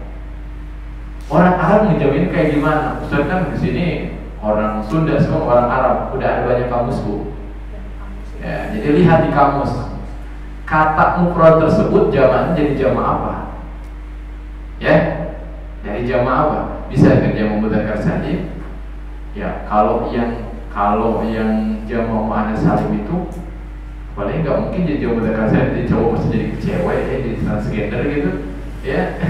Enggak, ini masalahnya yang mufrad mudzakkar itu kadang-kala ada yang ke jamak mudzakkar salim, ada yang ke jamak taksir ya, gitu, seperti itu ya. Kayak ardun, bumi kalau dijamakkan bumi dalam hadis wal arduna, jadi ngikut dia ke jamak mudzakkar salim ya, gitu. Samaun itu apa? Ketika dijamakkan malah jadi as-samawatu, ya kan? Dari mana itu? Kita nggak bisa pak bikin sendiri, itu orang Arab udah gitu, bahasa Arab udah gitu ngejamainnya, kita nggak bebas, ikuti aja orang Arab menjamakkannya jadi apa, jadi mudzakkar salim, muannats salim atau jamak taksir. Paham ya? Baik. Berikutnya, ya. Jadi terus saya baca dulu ya. Jamak taksir diketahui dengan merujuk kepada kamus-kamus bahasa Arab serta dengan banyak mendengar dari penutur bahasa Arab, orang Arab sendiri. Nomor 6, al-asmaul khamsah. Al-asma al-khamsah saya istilahkan dengan isim formasi 5. Ya, isim formasi 5. yaitu sebagai berikut: abuka, akhuka, hamuka, fuka, dzumani. Ingat, yang jadi patokannya itu abunya. Abu, akhu, hamu, fu, dzu. Kalau ka itu bisa diganti-ganti. Kan abuka bapak kamu laki-laki, bisa abuki. Paham tidak? Yang jadi patokan tuh hamzah ba dengan wawunya, Bu. Dengarkan baik-baik. Yang jadi patokannya itu abunya. Akhu, kapnya itu sebagai penyerta, di mana dia mah bisa berubah. Kalau di sini kan saya contohkan abuka bapak kamu gitu. Itu bisa berubah jadi bapak dia, bapak mereka, abuka, abuki, abukum, abuhum, abu Muhammad. Nah, di sini banyak kuliah. Kenapa antum bacanya abu? Abu. Nah, ingat, nama antum tuh kalau antum pakai kunyah itu tuh pakainya formasi 5. Ustaz, kok bisa formasi 5 itu emang dari apa? Emang sudah dari sana, jangan banyak protes, ya. Orang Arab udah begitu, 5 kata ini dia begitu. Abun itu bapak, ya. Akhun itu saudara. Kalau dia menjadi kalimat majmuk bersambung dengan kalimat lain, bapak Muhammad, saudara kamu, saudara Muhammad. Ini nggak boleh langsung nyambung, tapi harus ada wawunya. Ini nggak boleh nyambung, harus ada ahunya, wawunya. Gitu. Udah nggak banyak protes. Kenapa? Jangan tanya saya juga nggak tahu. Pokoknya 5 formasi 5 ini begini, 5 ini. Abu, ya, abu, aku, hamu, fu, dzu. Abu itu bapak, aku itu saudara, hamu itu paman, ya, ipar, paman. Fu mulut, fu itu mulut, dzu itu kepemilikan, dzu milik, ya. Dzu itu kepemilikan. Misalkan dzu mali, pemilik harta di sini. Dzu apa? Pemilik jabatan, dzu mansibin. Pemilik ilmu, dzu ilmin. Dzu. Jadi dzu ini harus ada wawunya. Akhun ini harus ada wawunya kalau sudah bersambung jadi kalimat majmuk. Ya, baik. Nah, ini disebut 5 formasi. Udah nggak ada lagi, nggak ada formasi yang lain. Udah, ini 5 formasi dalam isim, udah ini. Ustaz, nggak bisa ditambah satu lagi apa? Enggak ada, cuma ini doang 5. Dari semiliar kata itu, iya cuma 5 ini doang dalam bahasa Arab yang jadi formasi 5 itu. Gitu, ya. Oke, lanjut. Isi maksur, yaitu setiap isim yang mu'rab namun diakhiri dengan alif lazimah. Al-Huda, gampangnya Musa dan Isa. Ingat, Musa dan Isa, ya. Itu kan mufrad nama orang kan, Musa itu kan seorang Musa kan, Isa seorang Isa kan. Hanya saja dia diakhiri dengan alif bengkok. Bu, kasih tanda tuh alif bengkok. Ya, alif bengkok ini alif. Bagaimanapun dia alif. Sedangkan alif itu dalam literatur apa ya? Ya ilmu ya kita ini, alif itu dia sukun. Di mana-mana alif itu sukun. Makanya dalam tajwid alif itu kan jadi mad tabi'i, benar nggak? Karena sukun. Sama di dalam nama juga begini, Musa ya Musa, Isa, gitu ya. Al-Fata, Al-Huda. Dia nggak bisa dikasih harokat, Musa nggak bisa. Kalau dikasih harokat jadinya bukan alif lagi tapi hamzah, katanya begitu. Ya, gitu. Ustaz, saya bingung. Padahal itu belum tentu. Ya, ini kok Musa berubah, masuk kepada isim mu'rab yang berubah. Memang perubahannya kayak gimana? Saya kasih tahu. Perubahannya itu Musa. Lah itu kan gak berubah. Ya pokoknya gitu aja lah. Sini, bawa kacamata yang besar. Siap. Coba Musanya itu kasih apa namanya? Membesar itu. Nah, membesar gitu.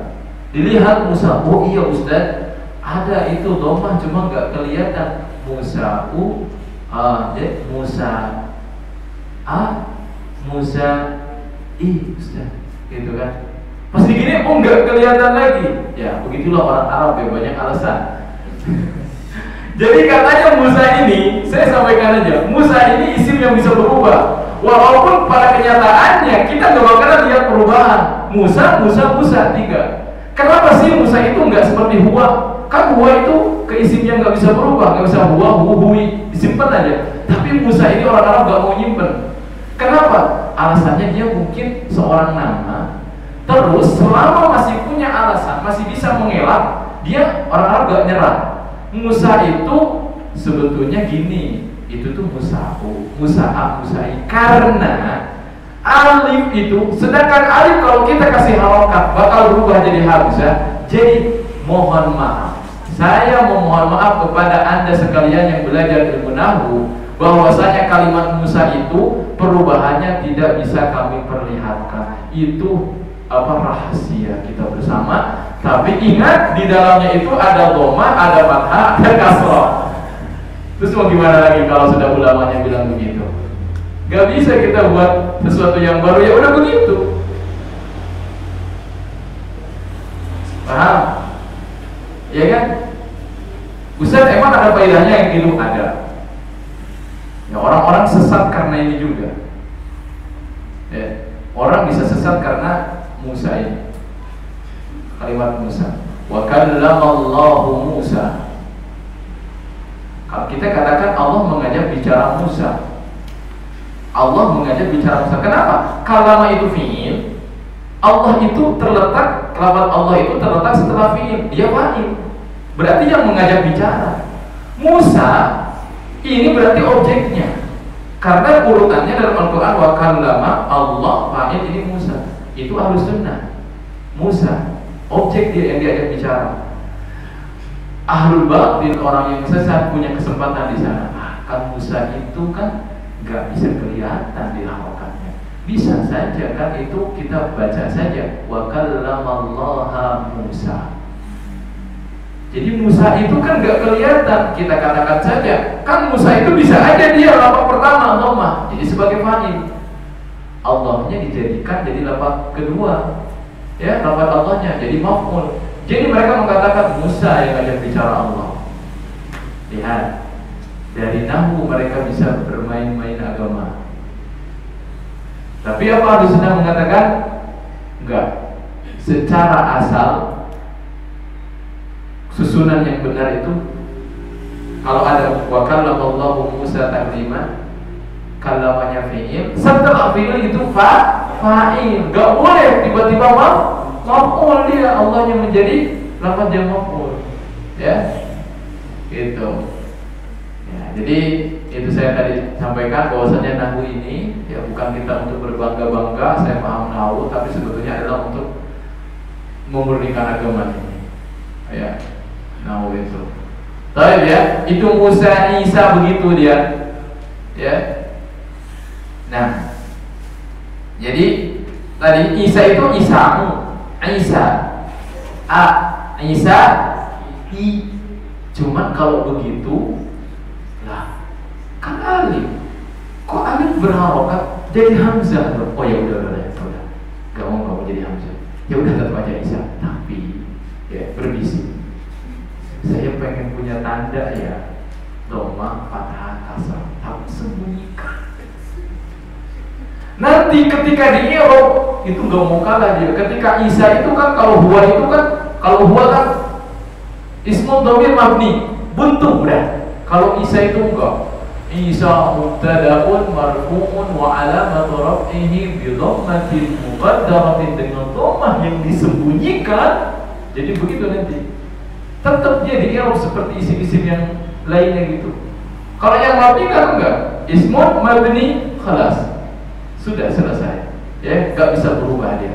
Kalau Musa dengan Isa yang al-huda al-fatah itu kalau di i'rab itu dia pengen lengkap dia. Cuma pas kita masuk ke tanda, kalau orang lain kan kayak Muhammadun bi dhammatin zahiratin, dengan dhammah yang nampak, dhammahnya nampak. Kalau ini bi dhammatin muqaddaratin, disembunyikan. Padahal nggak ada domahnya. Ya emang udah gitu aturannya. Ya, baik ikhwah. Yang berikutnya adalah isim manqus. Isim manqus setiap isim yang mu'rab namun diakhiri dengan ya lazimah. Ini lebih seru lagi. Maksur dan manqus ini sejoli, ya. Apa Bu? Maksur dan manqus. Maksur manqus. Bukan mansur ya. Maksur manqus. Maksur itu yang akhirannya alif itu, alif disebutnya alif kenapa? Karena sebelumnya fathah. Ingat, dalam tajwid aja kalau alif itu huruf mad sebelumnya apa? Fathah. Kalau ya sebelumnya kasroh, bagus. Nah yang maksur itu yang alifnya alif, tandanya sebelumnya fathah. Kalau yang manqus itu ya sama bengkok, tetapi harokat sebelumnya adalah kasroh. Apa contohnya? Contohnya ar-radi saya yang paling gampang. Ar-radi, Bu, ar-radi, orang yang ridho. Orang yang ridho. Ini lebih, ini lagi ya. Kalau saya analogikan sendiri aja. Ya. Sebetulnya nggak gini-gini banget pembahasannya ya. Cuman mungkin saya coba untuk memahamkan. Ar-radi. Ya. Jika Musa alasannya tadi nyari-nyari alasan, katanya ini itu adalah alif nggak bisa berharokat, kalau berharokat jadi hamzah, jadi udahlah kita ngalah. Cuman saya pengen harokatnya disembunyikan. Oke, saya kasih. Nah sekarang juga sama ar-radi juga. Ar-radi ini ya. Ya, ar-radi ini ya. Ya ini ya sukun, ya kan? Ini adalah huruf mad. Ar-radi. Ya, ar-radi. Sebetulnya dia begini juga katanya. Ar-radiyu. Makanya dia masuknya ke fi'il yang ke isim yang bisa berubah karena asalnya apa? Ar-radiyu. Kita tanya, kita kejar alasannya apa ar-radiyu? Gini alasannya. Jadi kalau dia dikasih dhamma, si dhamma ini kasrah. Orang Arab bilang berat katanya kalau habis mengucapin kasrah ke dhamma enda, malas banget. Dari kasrah ke dhamma dia berat. Dan itu dikasih oleh para ulama nahwu. Itu diakui ya udah. Kalau kita tanya kenapa bukan ar-radiyu, kenapa ar-radi? Berat. Oh gitu. Saya langsung terpikir orang Arab itu badannya gede-gede. Kalau habis dari bawah tangga langsung naik tangga itu susah. Ya kan? Kan harokat itu kan dhamma. Tahap kedua fathah, kasrah. Orang Arab gak bisa dari kasrah ke dhamma. Dan kita ini orang Indonesia yang ngikutin orang Arab. Ya. Kata orang Indonesia mudah kok, ar-radiyu gampang, apa susahnya? Tetap kita harus mengalahkan itu bahasa mereka bukan bahasa kita. Orang Arab itu tadinya ar-radiyu gitu, ar-radiyu. Tapi kenapa domanya disembunyikan? Berat. Mohon maaf berat. Ar-radiyu berat. Entah seberat apa, kenapa harus seperti itu? Nah, ini lapak pertama L1 nanti. Kan saya bilang, setiap jenis dimasukkan ke berapa? 3 lapak. Lapak keduanya dia muncul. Ar-radiyah. Sama seperti karena ini isim mufrad sebetulnya, ini isim mufrad. Ini kan orang yang ridho, satu orang kan? Sama dengan Muhammadin sebetulnya. Cuma karena ada alasan aja dibedakan. Setiap ada kelainan langsung dibedakan jenisnya. Dia kelainannya ini, dia nggak mau nampak dia. Yang pengen dikasih ini tanda tapi gak mau ditampakkan dia. Alasannya berat. Pas lapak kedua muncul dia, sama seperti Muhammad dan dia juga ar-radiyah muncul. Kenapa? Ya kan cuma satu tanda, ar-radiyah bisa. Ada ya. Gitu. Ya kan? Wah ya udah kita kasih lagi. Pas lapak ketiganya kan harusnya ar-radiyyi. Dia nggak mau balik lagi ke sini. Kenapa? Emang udah lucu kadang-kadang. Radiyah. Kita itu badannya besar. kalau gini nanti jatuh. Akhirnya dia nggak mau, ya, nggak mau naik, dia nggak mau, terlalu tinggi, ke bawah juga, setelah bawah ke bawah lagi mereka nggak mau, berat juga. Ar-radhi itu berat kata mereka. Padahal kita kan enggak. Ar-radhi berat sih Bu? Oh berat juga, susah. Kalau berat susah berarti alhamdulillah orang Arab nggak salah. Ya, tapi mereka ini bahasa mereka. Mereka nggak mau, ar-radhi nggak mau. Kalau ar-radhi enak, satu langkah udah. Kalau ke atas susah, ke bawah juga susah. Iya, mungkin mereka berat badannya kan rata-ratanya. Ke atasnya takut jatuh, ke bawah juga takut ngegelinding. Akhirnya dikasihnya yang lapak kedua saja patah. Paham?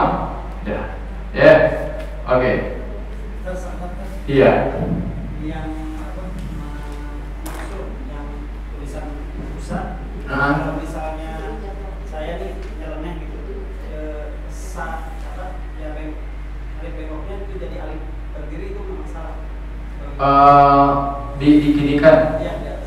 Iya sih, salah. Karena emang udah gitu kan penulisannya. Rasamnya. Coba di Al-Quran kan Musa begitu, Musa. Itu sudah alif maksurah. Ya.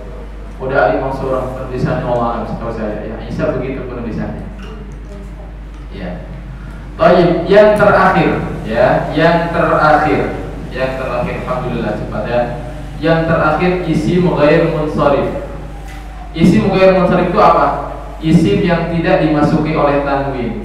Para ibu, para bapak yang dirahmati Allah Subhanahu wa taala, di awal-awal kita mengetahui bahwasanya salah satu tanda isim adalah tanwin. Namun sekali lagi ya, ternyata ada isim-isim yang gak mau dikasih tanwin. Gak mau dikasih tanwin mereka, makanya memiliki kelainan. Kelainan ini langsung dibedakan saja, langsung dibedakan beda jenis gitu. Ya. Jadi kalau Muhammadun kan ada pakai tanwin, nah, itu isim mufrad. Tapi ada isim-isim yang gak mau pakai tanwin, langsung dipisahkan ya. Ketika nyeleneh langsung dipisahkan. Ketika punya kelainan langsung dipisahkan. Isim yang tidak mau menerima tanwin. Jadi padahal kita tahu bahwa salah satu tanda isim adalah terdapat tanwin. Sebetulnya isim-isim ghair munsharif adalah isim mufrad atau jamak taksir. Sebetulnya isim itu enggak. Kayak tadi Ar-Radhi, Musa, Isa itu apa? Isim mufrad kan? Cuma punya kelainan. Sama isim ghair munsharif juga itu sebetulnya isim mufrad, bisa jamak taksir ya. Isim atau jamak taksir. Cuman emang memiliki kekhususan. Saya nggak bilang kelainan tapi kekhususan. Contoh, ada yang namanya Ahmad, ada di sini ya. Nah, ingat saja, Pak Ahmad ini isim ghair munsharif. Ya. Seharusnya ada yang namanya Muhammad di sini. Apa yang namanya Arab mana? Pak Imam. Imamun, imaman, imamin. Iya kan namanya kan isim mufrad, bisa berubah tiga.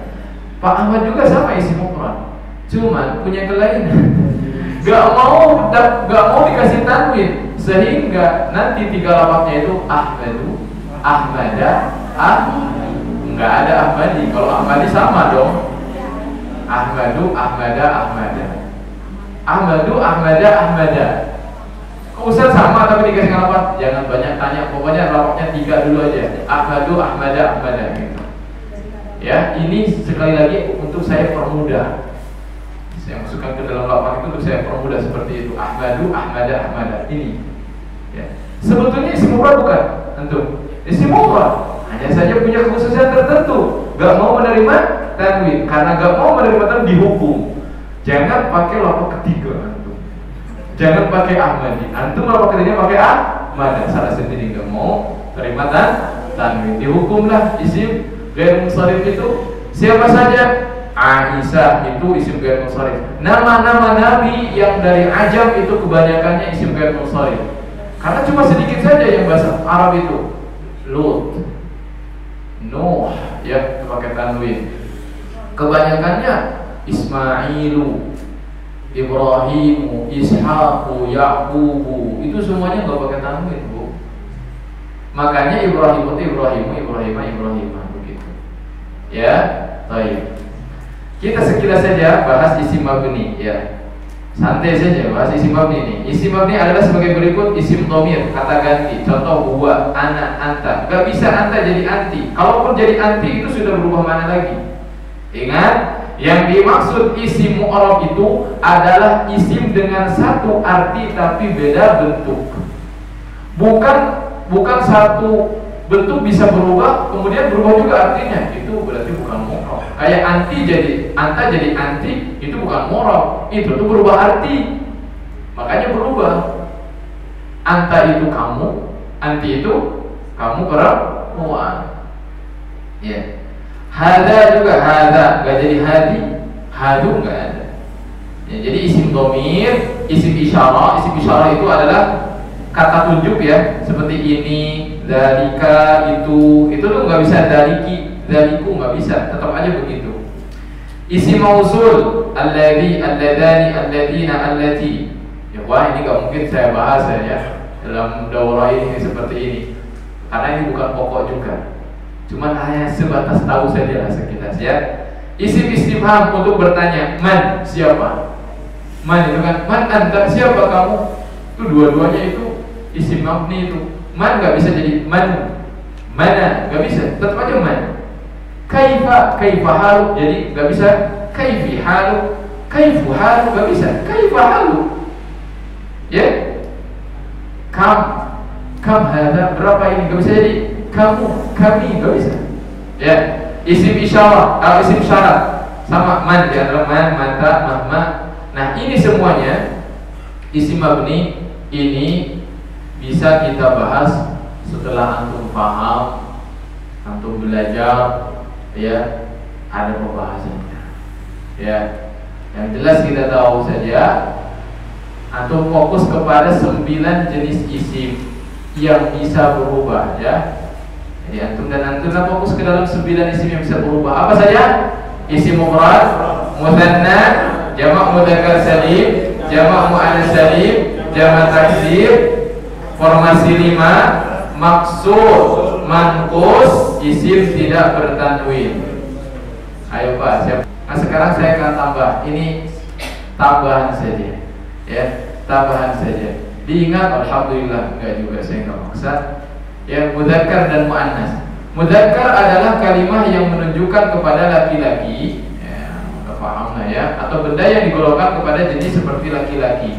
Jadi gak semuanya, jadi kali ada hukumnya, setiap kata itu ada hukumnya. Tapi kan gak setiap kata laki-laki kan. Manusia doang kan yang laki-laki. Cuma ada kata juga yang lain seperti kitabun, dia juga mudzakkar disebutnya. Jadi namanya ada mudzakkar beneran, ada mudzakkar jadi kayak kitabun itu mudzakkar, soalnya nggak ada tak marbutohnya. Ya, madrasatun itu disebut muannas karena ada tak marbutohnya. Gitu loh ya. Nah di sini perhatikan contohnya: Muhammadun, Zaidun, Hamzatu, Abun, Muslimun, Waladun, Kitabun, Qalamun. Tuh kitab sama qalam itu ternyata mudzakkar. Jadi dihukumi sebagai mudzakkar. Ya. Muannas adalah kalimat yang menunjukkan kepada wanita atau yang digolongkan kepada jenis wanita. Umumnya ditandai dengan tak marbutoh katanya. Tapi nggak mesti. Masa Maryam itu cewek? Masa karena gara-gara gak ada tak marbutoh mau disebut laki-laki? Ya, kecuali kalau misalkan ada laki-laki yang namanya Maryam. Ya. Tapi ini namanya umum perempuan, Zainab, Maryam, itu meskipun gak ada tak marbutohnya, ini muannas karena udah jadi nama perempuan. Aisyah, Mukminah, Saburah, Madrasah. Madrasah itu muannas ada tak marbutohnya. Perhatikan. Namun ada juga kalimat-kalimat isim yang berbentuk muannas tanpa ditandai dengan tak marbutoh. Muannas tapi enggak ditandai dengan tak marbutoh. Contoh tadi nama perempuan ya, udah jelas nama. Selama itu jadi nama perempuan, digunakan untuk perempuan, enggak ada tak marbutohnya, tetap dia muannas. Zainab, Maryam. Maafkan saya malah kasih tanwin ya. Maryamnya itu isim tidak bertanwin itu, ya.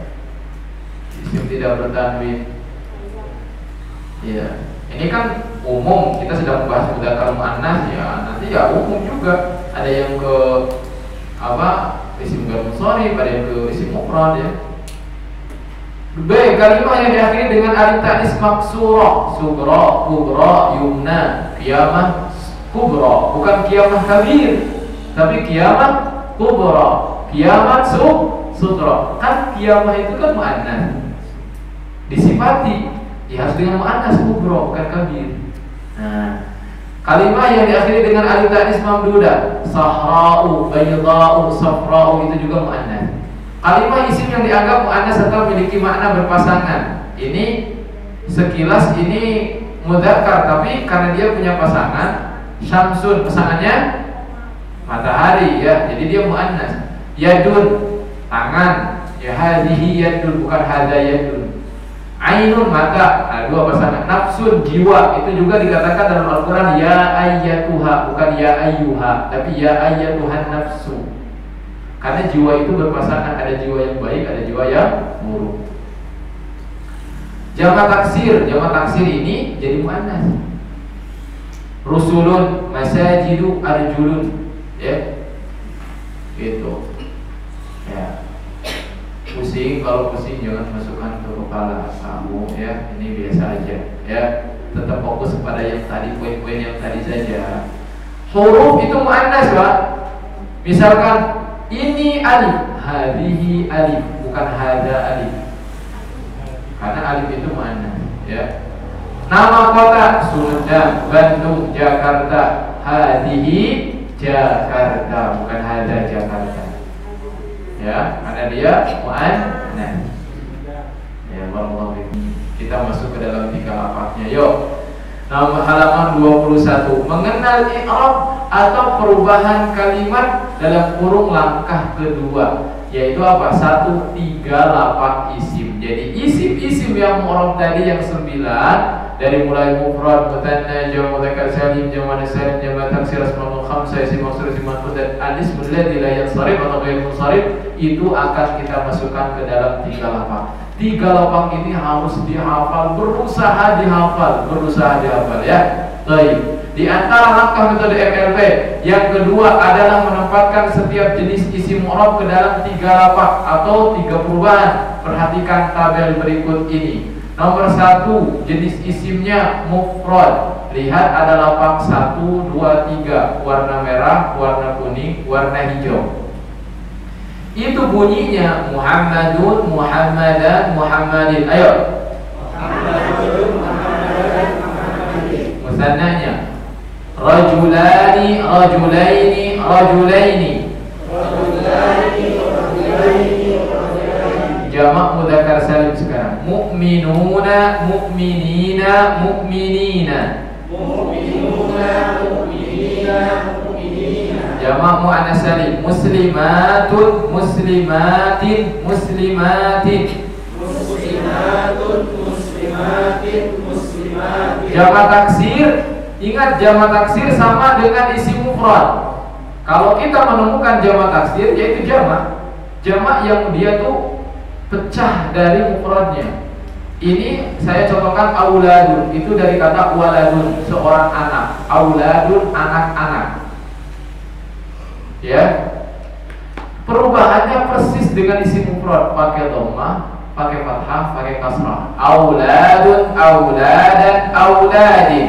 Auladun, auladan, auladin. Nah, formasi 5 ini dilihat di catatan, itu formasi 5 itu kan ada 5, ya kan? Abuka, akuka, hamuka, buka, tumalin. Di bawah ya, di perhatian itu. Setiap formasi 5 dibuat masing-masing 3 lafaz. Adapun isim formasi 5 al-asmaul khamsah adalah abuka, akuka, hamuka, buka, tumalin. Nah, saya contohkan cuma 1. 1 ini dimasukkan ke dalam lafaz masing-masingnya. Abuka masukkan 3 lafaz, akuka masukkan 3 lafaz, hamuka masukkan 3 lafaz, sampai tumalin masukkan 3 lafaz. Caranya gini: abuka, abaka, abika. Ayo. Abuka, abaka, abika. Berarti abuka gimana? Abuka, akhoka, akhika. Hamuka, hamuka, hamaka, hamika. Fuka, fuka, maka, fika. Dumalin, damalin, dimalin. Gitu. Ayo ya. Sorry. Nah, pokok intinya itu M menghafal jenis yang 9, masukkan ke dalam ini. Ini pokok intinya, ya. Karena kalau yang tadi itu cuma pendukung-pendukung doang. Saya bahas tadi jumlah ada 2, kalimat ada 3, itu tuh pendukung-pendukung. Jadi intinya ini ini di MLP ini.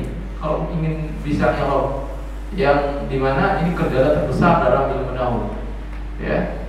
Baik. Maksud al-fata, al-fata, al-fata. Masih ingat kenapa disembunyikan? Masih ingat? Karena dia adalah alif, ya. Dia punya alasan. Dia adalah alif, gak mau dia nampak. Kalau Musa, Musa, Musa, Musa. Kalau Isa, Isa, Isa, Isa. Gitu. Isi manqus al-qadi, ya.